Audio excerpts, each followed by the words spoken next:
we always celebrate and do good when it's good. When it gets hard, now what? Right? When you're having problems and you can't talk to the one person that you need to talk to help fix it, because everywhere you turn, you hit a wall.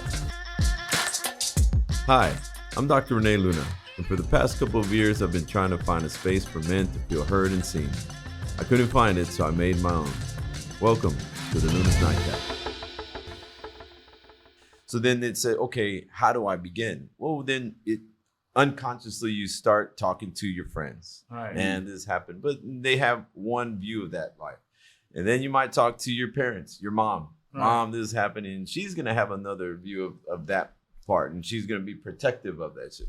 Right. And then you say, well, maybe I'll go to church. Maybe I'll pray.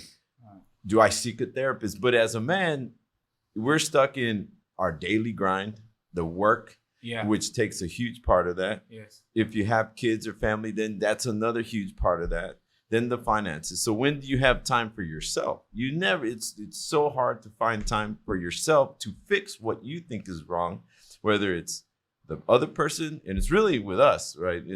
I found that if you rely on someone else to give you something, but really you have to have it yourself. So that part is what I've discovered, that I needed to have it first so that I can deal with things. So then it was like, okay, I'm having trouble. Where do I seek help to help myself? Right. And that was a huge part. And I thought, well, if you see a therapist, well, who do you go see? Where do you find the legwork to even find them in the midst of work, family, go home, pay the bills? This is nothing. It's very difficult. So hence led it to this conversation about just giving some information, talking, real talk with guys like you, and also the therapists that are here in the room, right? Exactly. So it is a view from two professionals and two experts, right? Mm-hmm. And so we can give different views because we all have different experiences of life, different experiences of how we live and family dynamic and where we come from. Yeah. So I think it's a great point to get you guys involved and to give us your expertise on your experiences and my experiences in life, because I'm not an expert in this. I'm just living life, right, and going through my journey. Which is good in your life. That's right. I think it goes along, right? Because I always tell my patients that, yes, I have knowledge, I have the intuition, I do this all the time, right? So you kind of get good at it, but they will always be the experts on their lives. That's right. They will always know more than me about themselves in their lives. Okay, I just put my knowledge, right? It's kind of a combination between what are you experiencing and then what I am seeing through you, through the relationship that I'm having with you, in combination with the skills that I have. Right? And that's perfect, because when I was going through a hard time, I would even go to YouTube videos, right? To a therapist or an expert trying to give, but that is a one-sided conversation, right? And people, and I would talk to, they would think that is truth. And to me, that was either black or white, but life and what we go through is so not black and white. Yes. It is super complex. Right. And in talking with you guys, exactly what you said. It's a back and forth, and you put it to my life, my individual experiences, and that's how. So I was like, that stuff is good, but I think it leads people in very wrong directions. Which I think it's a good segue to actually introduce who the experts are and who the professionals are. I'm not an expert by any means. So some could also. So we'll get it started. Again, I'll introduce myself. I'm Dr. Renee Luna. I am a OBGYN by trade. But like I said, I'm talking today just as Renee Luna, the man, and my experiences as a man here living in the Rio Grande Valley and what we have going on. So, and want to bring in my friend and professional. Yeah. Hi, I'm Gabriel Puente, the CEO of RG Vision Media and founder and publisher of RG Vision Magazine. And I am the professional guest. not at all an expert. Beautiful. Now on to the experts. And I've had the pleasure of meeting these two wonderful gentlemen here and experts in their field, and they have helped me personally. And like I said, for me, I want to shed light on things, so I want them to introduce themselves, because they're going to help shed light onto a lot of people. If it touches someone, then that's the goal of this, is to help them, maybe to their spouse or them themselves, that it's okay to talk about things and kind of discover themselves again. We're not so much. We don't have to be so machismo, right? And so we can do that. So please, guys, introduce yourself. Right. Yeah. Well, my name is Axel Bolaños. I'm actually a licensed professional counselor associate. We come from representing the Groves Assessment and Psychotherapy. My name is Cristian Crespo Rodriguez. I have a PhD in clinical psychology, born and raised in Puerto Rico. I'm very grateful to be here in the Valley for 1.5 years. You know. Cool. Very nice. Thank you for the invitation, guys. And Rene, you were saying something that caught my attention, right? You said, I was trying to find it, right? And you mentioned, sometimes you look forward or you look towards your friends and your family and you see that bias, right? Like, don't worry, it's not you, right? It's not you. Like, exactly. Man, it's a hard toss that you got handled, right? Yes, right. So that bias is always going to be there, right? But what is it? What is the challenge in even trying to reach out? Because I think that's an interesting.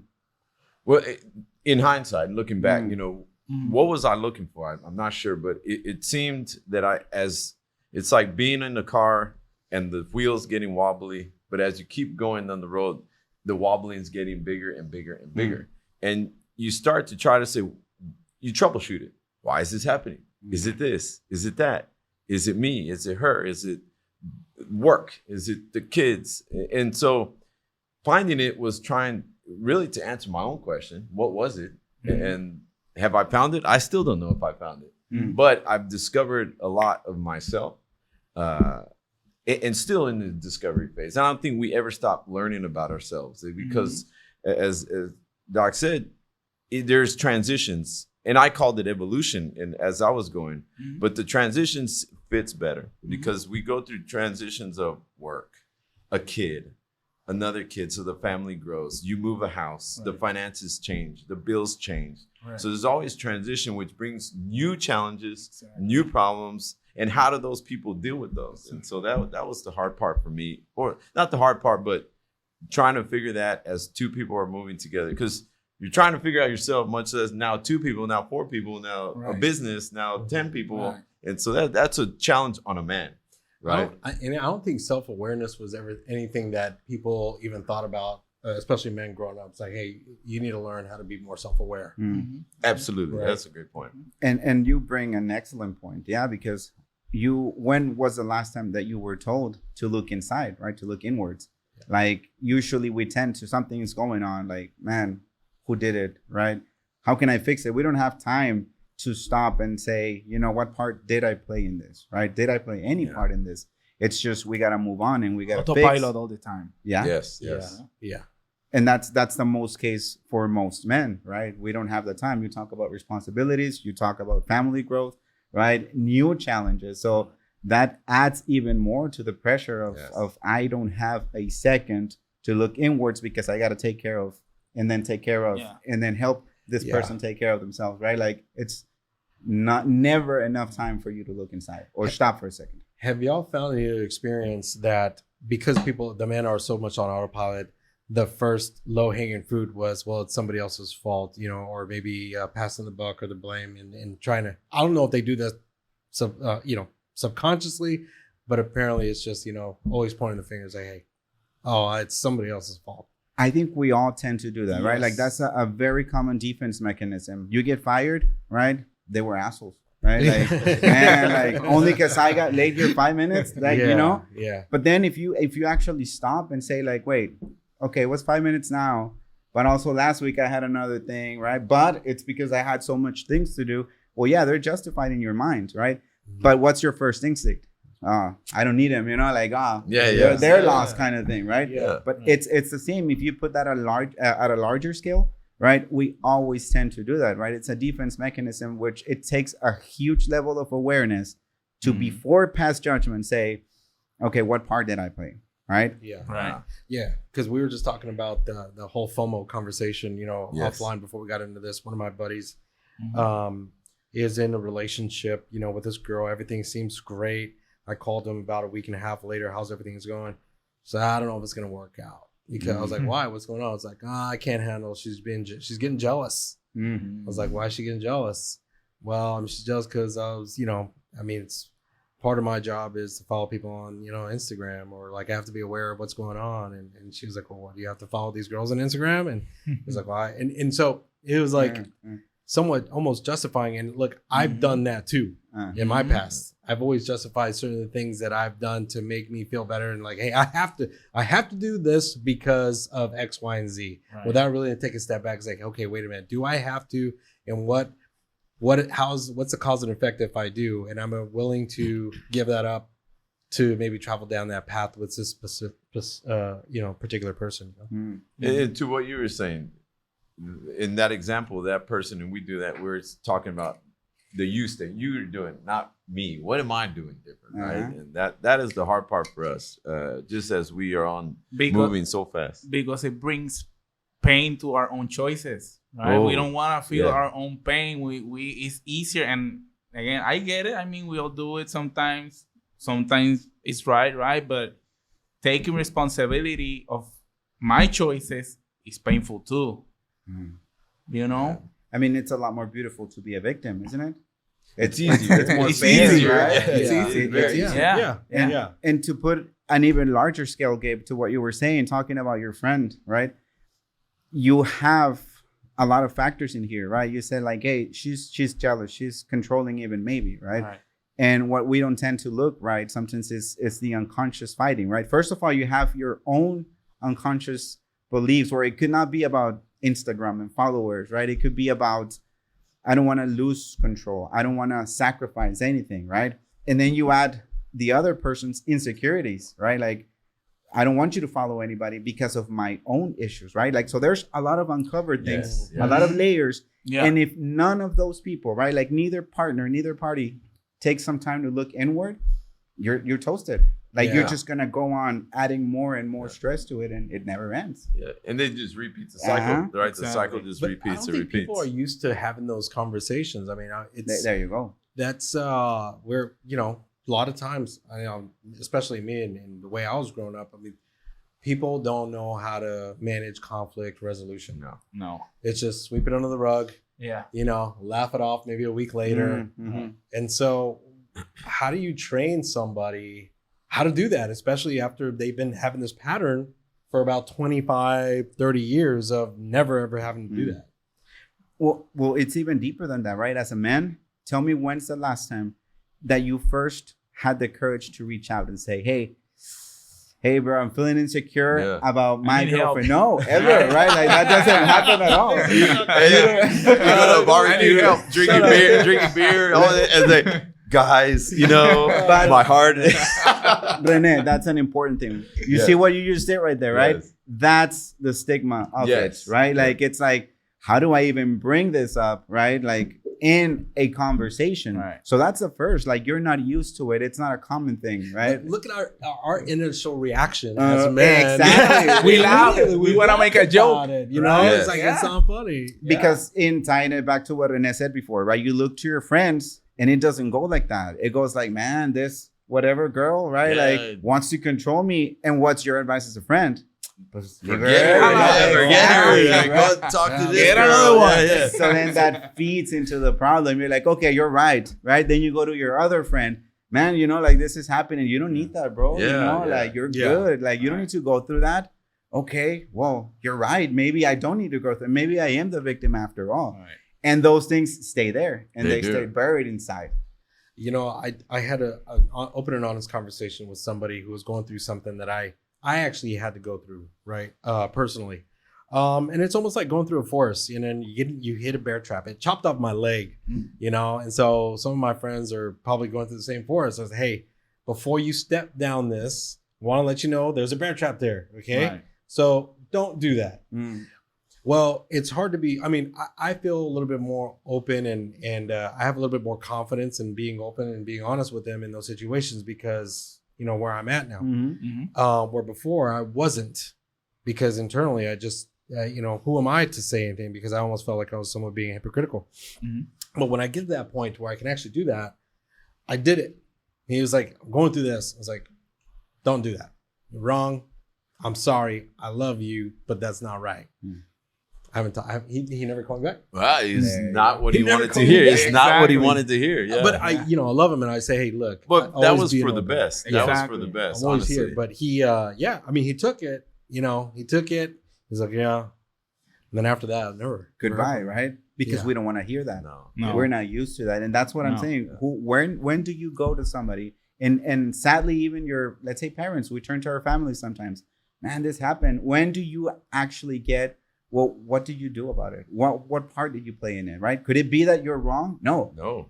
We usually get the supportive, right? Man, like cheerleading, man. No, mijo. Yeah. You're gonna be fine, mijo. We're gonna take. They're doing you wrong, Like, you don't need that, right? Just forget her, mijo. You're Exactly. the best, and you're gonna find. I think one of the biggest differences, and this is very basic, right? It's to a very basic level, but one of the biggest differences, for example, in the work that we do versus trying to seek outside, is that as people they're prone to react. And what I mean by this is they listen, but they're reacting already to what you're saying. They're not trying to understand where you're coming from, right? Like, right, with my experience with my patients, I'm just trying to put myself in your shoes all the time to try to understand you to a very basic level. But outside, when you go to family and when you go to friends, I always say you have this narrative already with them. So they will react to you in certain way. Yeah. You have the friend that is maybe the one that makes jokes. So you tell him something, he will automatically make a joke about it, right? Yes, and your mom, that will be the supportive one with you, no matter what you do, even if you're the bad guy in the movie, right? That's right. Right? You have them on speed dial. You know exactly who to call for what you I want to feel good about myself. Right? Your mom will break you out of jail, right? You can't.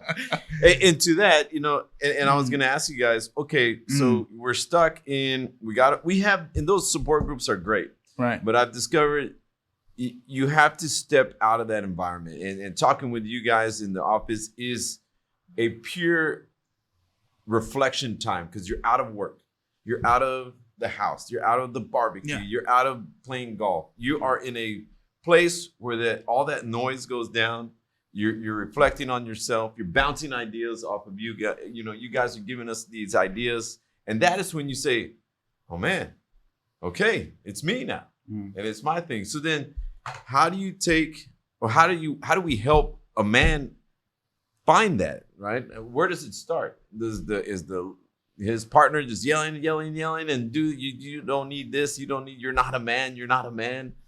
How do we get them, or how do we help find you guys, right? The help that we need, because we're searching for it. Everyone goes searching for it. How do we guide them? Because contact the Groves. The Groves, Here's promote. Before the plug, which y'all have the answer. I think there's another question. Is like, do we wait till the shit hits the fan? Do we wait till the house is burned down? Never. We shouldn't, but that's what happens commonly, man. And so by the time we see it, the question you're asking is like, hey, at what point are you going to realize that you should start thinking about being more intentional about your own personal care? Yes. That's the $1 million question, though. That's because everybody's fine. I mean, I'm fine. That's the common answer. How you doing? I'm fine. I'm Inside, I call it a duck on a pond, right? The surface looks great. You look good underneath the water. The legs are fucking going like that. It is internally, you got a lot of shit on your mind. You're fine, and you're even better on social media. Yeah. Were you really fine though? Like, if you look back, introspect, right? Like, if you look back and you say, like, man, you can put any scenario that you want. You can put, I'm having the time of my life and going out 4 days a week and meeting all these people and partying all day, and then work is going amazing and I'm rising to the top, right? Like, can you actually look through the pile of everything and say, man, I was at peace? I think rarely. Are you willing to, right? Are you willing to do it? Do you really want to do it? Because that's, for me, is the first step. You need to want to do it, because if you don't want to do it, you'll block it out. Yeah. I mean, block it out. Accountability, right? Of course. But I think before that, you have to stop yourself for a minute, at least to inspect your life and say, man, I'm great, but I'm kind of uncomfortable here. At least if you feel that little itch, there's something there, because that could be your unconscious. That could be your conscious even saying, I'm not happy in this situation right now, right? Trying to come in. I don't know what's going on. Yeah. I go to everybody and they tell me my life is great. I shouldn't have anything to complain about, right? Because that's what we get. You're good, man. Like, you look at what you've done, right? Look at where you are in life. Yeah, but there's something. Don't worry about it. Go to the gym, do this, do all the manly things that you need to do in order for you to feel great. Right. So if you have that itch, and I would urge anybody that has, right, it doesn't hurt to talk to somebody about it. Yeah. Right. Yes. At least to understand it. Right. And that's where we come in, right? Like, it's not necessarily about cheerleading for you, right? It's about challenging you, right? Yes. It's about trying to understand what your unconscious is trying to tell you, that there's something not right. There's something that you're not comfortable with. How can we find it? How can we appease that, right? Mm-hmm. How can we, and then there comes the accountability, what Dr. Crespo said, right? Like, you have to be willing to look inside, because it's not going to be the nice conversations you have with your friends where you're like, no, bro, you're right. You're the one, exactly. Yeah. It's going to be the challenging questions of, what part did you play in this? And it comes to this point of why we are here, and why I again, it was a kind of an idea of mine to say, don't be scared of it, right? We are wonderful men, everyone, and we all work very hard for our families and for everyone else, and we leave little time for ourselves. And this conversation was to start a conversation with everyone else that has that itch, that mind, that conscience is trying to knock and say, hey, we're good, but we could be better. Yeah. Right. And this is to say, don't wait. Don't let years pass, or don't wait till this. These guys are wonderful. And they are, to me, they don't tell you how to live, but they guide you through yourself. You guys are guides, right? We're still driving the ship, but you're the lighthouse here. Yeah. Exactly. A little bit of this way. A little bit of that. What do you think? How? Let me ask this question. Out of all your patients, just think about it. You may have the numbers, you may not, but maybe off the top of your head, what is the percentage of all the patients that come see you for the first time are in that desperate state compared to a discovery state? Oof. Oh, 99.99999%. Right? That's they come to you when the fire, though. They come to you like the house is burned already. Yeah. Absolutely. That's when shit hits the fan. Is when everybody's looking for a way out, right? You don't look for a way out. Ideally you should, right? But you don't look for ways to make it safe, like you mentioned, right? You said, like, you got to put out the fire. You don't look for ways to, how can I make sure that there's never a fire? No. most people go and say, hey, I'm at a low point. I'm desperate. I exhausted every other avenue. Fix me now, right? And there goes the challenge, right? Like, you're trying to uncover years and years and years of hardship, of repressed feelings, or you working through stuff on your own. And it becomes harder, right? Of course, ideally, I would urge every man, right, to take a moment and say, like, hey, what does a conversation hurt, right? Because that's all it's gonna happen, right? The conversation doesn't hurt. There's a lot of stigma. There's a lot of shame around a man taking time out of their busy lives to go take care of himself in that way. Yeah, because there's that stigma. It's like, oh man, they're seeing a therapist. Something's wrong. Exactly. But less of a man, right? If I were to tell Gabe, in 20-year-old Gabe, say, hey, I think it's a good idea at least once a year to just check in, see what's going on, reach out to somebody, see what's up. Because, for being on autopilot, especially at that point and where I was, we eventually start creating patterns, right? Yes. In our behavior, in our minds, without even realizing that those patterns are being built. And over 20 years or 15, 10, 13 years down the road, you don't realize 10 years have gone by and you've created this super highway of emotional patterns that you didn't even know that you're just automatically going. Yeah.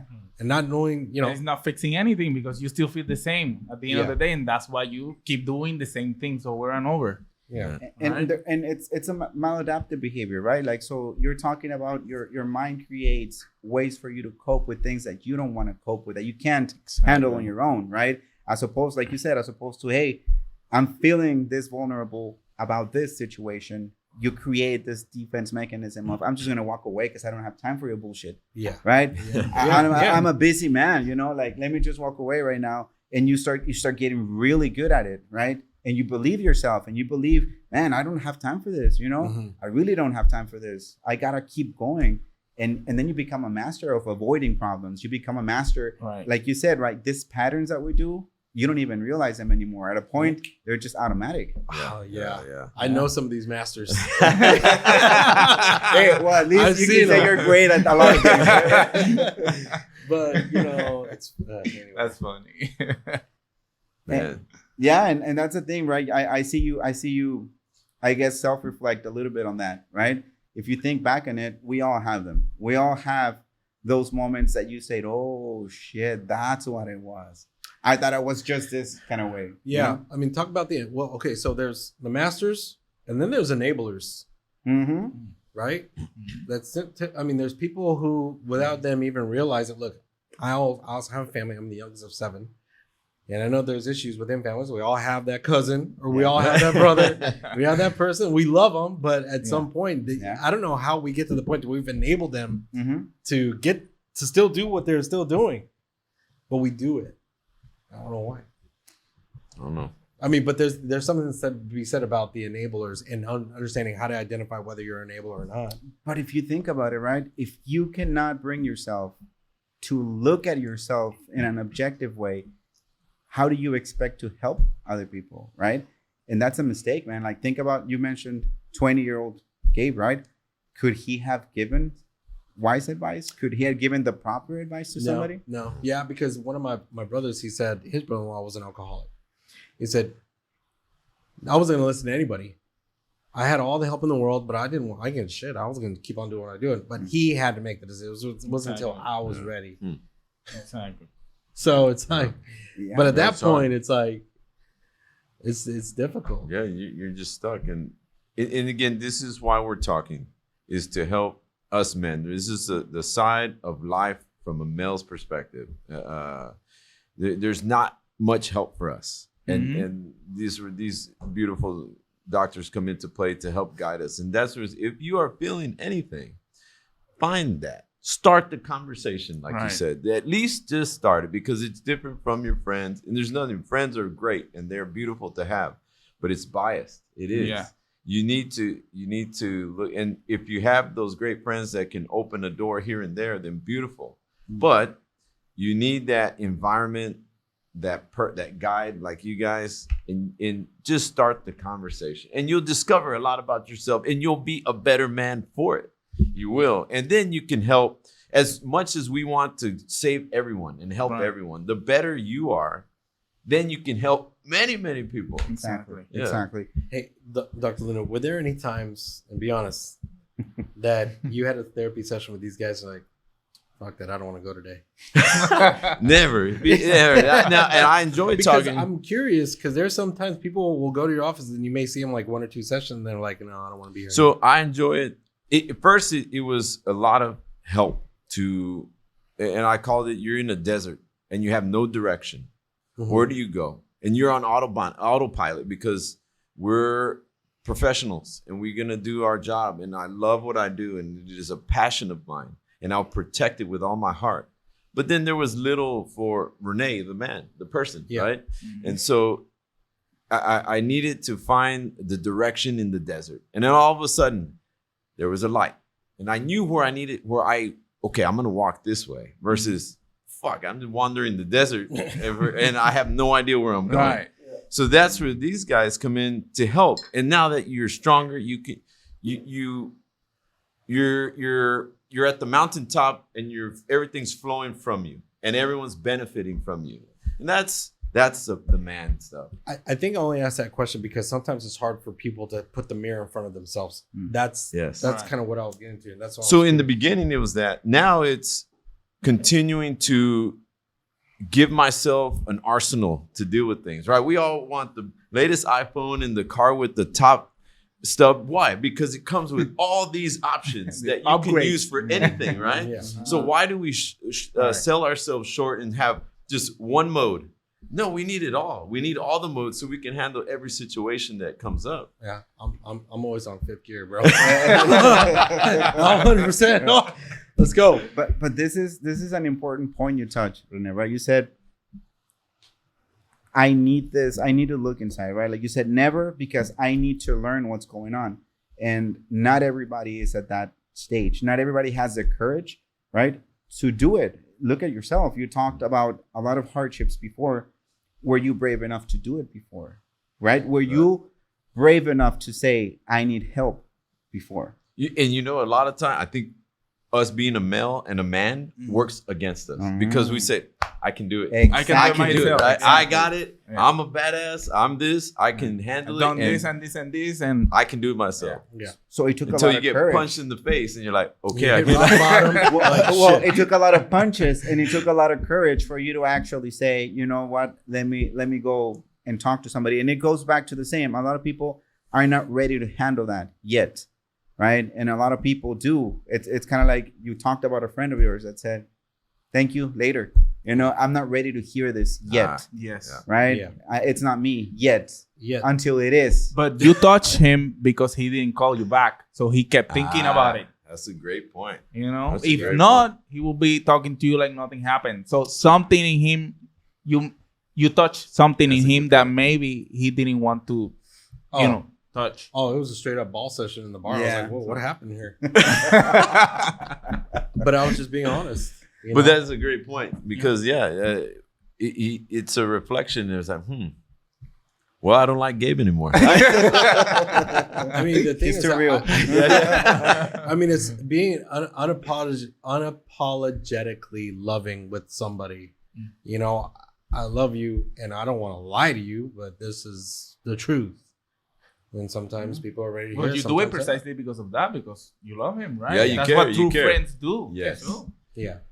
But I think when we go with friends, we're not looking for that. We're looking for the let's, Yeah. But that is great. It has its purpose, but I don't think it is in the long run the best for us individually. Yeah. Yeah, there's a lot of pressure, man. And you said it, right? As a man, you don't look for understanding until it's too late. You don't want understanding. You just want to keep pushing, right? Until it doesn't work anymore, until you can't push anymore. So don't wait until you get to that point, right? Don't, because then you're just fighting with 20 tons carried to your back. Right. Yeah, it's easier to carry one stick versus exactly. You're just trying to avoid the inevitable, because at some point you will fall there, right? You're just driving around, trying to avoid the cliff until you actually fall, and then it's why wait for that? I think we talked about in the car is like there's strength and vulnerability. Absolutely. But knowing who to be vulnerable with and when is also important. But Exactly. I think our culture, and also we have to carry everything ourselves. Like we don't want to let anybody know that we're weak. We got to keep on doing this until we give out and give up. And then it's too late. And that's a huge misconception for men, right? Being vulnerable is being weak, right? Being able to express your feelings. Man, you're a sissy, right? You can't do it. No, that's a no-no, right? But why? That's self-control. Being able to know, right, who you let inside or who you let in your life and allow yourself to be vulnerable with, that's a choice, right? Yeah. You're not gonna go around parading how you feel to everybody that you meet, right? However, the choice is yours, right? Like you decide who you let inside, right? Who you share your thoughts with. Right.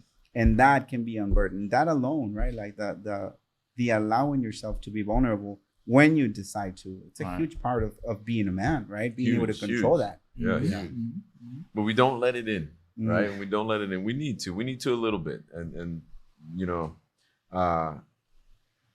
how, right? That's how do you let it in? How do you not let people push you or sway you from side to side? That again, that's hard. Yeah. You mean how do you let people in? No. How do you let yourself be that? Okay. Besides, because if you're gonna go and tell your friend, "Hey guys, Well, what's I'm gonna the be challenge? emotional right now," right? They're like, Yeah. Think "Yeah." about that, right? Like, what's the challenge for you? Think about it just hypothetically, right? If you want to close your eyes, go for it. But you're in a cookout, you're with your friends, and you want to, right? You feel a need to express what you feel because something has gone terribly wrong, What stops you? I don't know. Just judge. You're gonna maybe be judged, or you're not gonna get what you want to hear, or somebody may think less of you. Yeah. Right. So you got to also evaluate your circle. Yeah. Yes. There you go. But fear, shame, right? Those are the things that stop every single. And I don't even want to say man right now, right? I want to say human being right on the planet is we're all afraid to be judged. We all want to be accepted. Right? We all have all these fears and inhibitions that are inside. And they, even before you utter a word, they already stopped you on your thoughts. You're like, let's not talk about this. Hey, how was the game? No,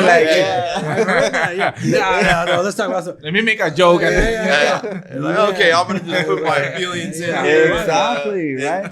We'll never talk about those feelings again. But that bag that you put your feelings on, it's just gonna get bigger and bigger and bigger, and you become a master of never expressing your feelings, right? Because that's just who you are. That's what a man does. And then it swings you to the other side of being a guy that just doesn't give a shit. And then you become a terrible person, right? And a monster in itself. And you can hurt a lot of people. And so that's... And then turns around too, because you feel resentment, and then you feel guilty with yourself because you're doing things that you're not supposed to, or you're going against even your own values. Yes. Right? Yes. And what is important to you. So it's a double-edged sword. Yeah. So it's walking that fine line, and that's the challenge. And then that's where your professionals come in. Your really good-hearted friends who are trying to reach you or help you.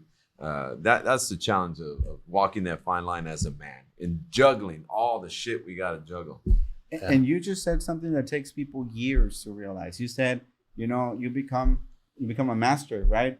And then you're an asshole, and then you're somebody that doesn't share, that's not open, that doesn't give a crap about people, right? And you said, how many people do you hurt along the way, right? Yeah. And for you to even say that, it requires a huge amount of accountability, right? Because it's not easy to say, man, I've hurt people before. I've hurt so many people on my way here without even wanting to, right? Yeah. There's humility. There is. That's next session. But I mean, we've already kind of come to the end of this original session, and I'll let you kind of guide the conversation from here. But yeah, that humility could be another long conversation. Oh yeah, with clean tissue boxes. But it's okay. It's okay. Exactly. There you go. Right. It's okay, and that's what we're trying to break the stigma of. I gotta just pout my, hit my chest and show my tattoos and show my my feathers, and I'm ready to fight. It's okay to put your arms down. Yes. And just welcome a hug, welcome a guidance. Yes. And for anyone feeling like, you know what, this bothered me, it's okay to fucking talk about it. Yes. And it's okay to sit, because then you're gonna take one stone off your bag. And you'll talk, and then life doesn't get easy, because life's a pain in the ass. Life is beautiful, but it is hard. Yes. Yeah. But you're gonna be stronger to be able to handle it. Exactly. And again, find these people, find these guys, these wonderful men here that can guide men. Right? We're talking about men, and so to the partners of men, give them a chance. Right? Give them a chance to find themselves. And to the men who feel, I got to do this, yes, you can do it, but you can also do something else. Find help, talk, start to kind of see both sides of the story, not just one, and go and start the conversation at the Groves. Yeah. And that's a beautiful place, a beautiful environment, and these are beautiful minds to help our beautiful minds, because we work with our minds, we work with our society has changed. It is a complete mental thing, and if we can be strong in our minds, then we can be strong with our hands, and we can take care of a lot more people that we really want to, because that's all good men want to do, protect everyone. Right? Mm-hmm. Yeah. So and you're looking for something, right? And like you said, you want to find it. Well, find it the right way, because it's going to be a lot faster. Oh yeah. You don't lose anything. Yeah, that's right. Sure. That's right. Mm-hmm. So, guys, bottom of my heart, thank you for joining me. I think this is something to keep talking about, and we keep the conversation open, right?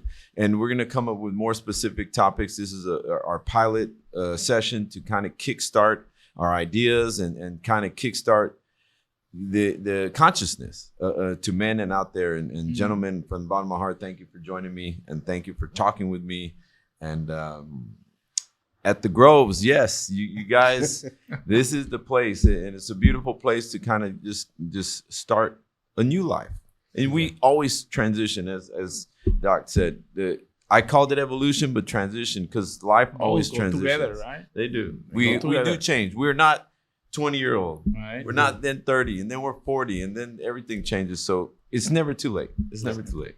Yeah. Well, thank you so much, Rene. We appreciate the invite, right from the bottom of our hearts. But yes, absolutely. We'll keep the conversation going. Yeah, that's right. That's right. Thank you very much for the time, and I really appreciate that we're doing this and that we're getting to talk about men, because I know there's men that need, to talk. There's men that need to reach out, that maybe they're scared, or as Axel said, they feel shame or whatever. But we are here, and there's options for us too as men. That's right. We don't want to turn. I think we turned that's for another conversation. But we turned devices, right? Let's go drinking and let's go do this. And so no, we need just to talk a little more. Yeah. And talk a little more. So everyone, thank you guys. Thank you guys. We appreciate it.